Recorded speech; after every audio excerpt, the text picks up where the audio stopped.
หาดเนาะการแล้วลงมาลิ้นน้ำประมาณนี้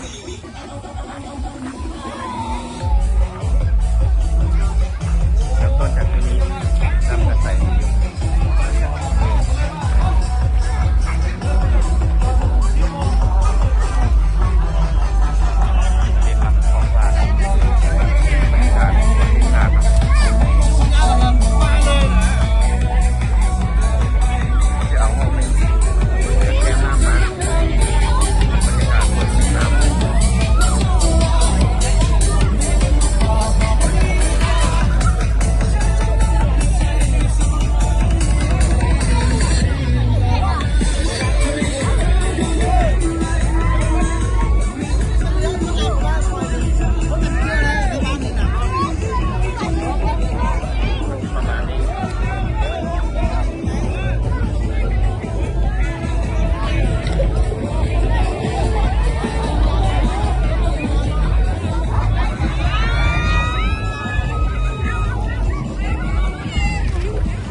ตามหาดตาเปียวปี2024เนาะที่1 เดือน 5 2024รู้สึกประมาณนี้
ปีหน้าโอกาสหน้า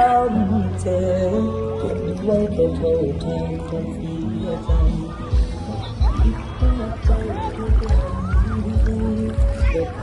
อเควันที่1 เดือน2024วัดกรรมกรฝากไว้เนาะผลิตอยู่หาดตาเดียวประมาณนี้เนาะโอเคแล้วพบกันไหมบาย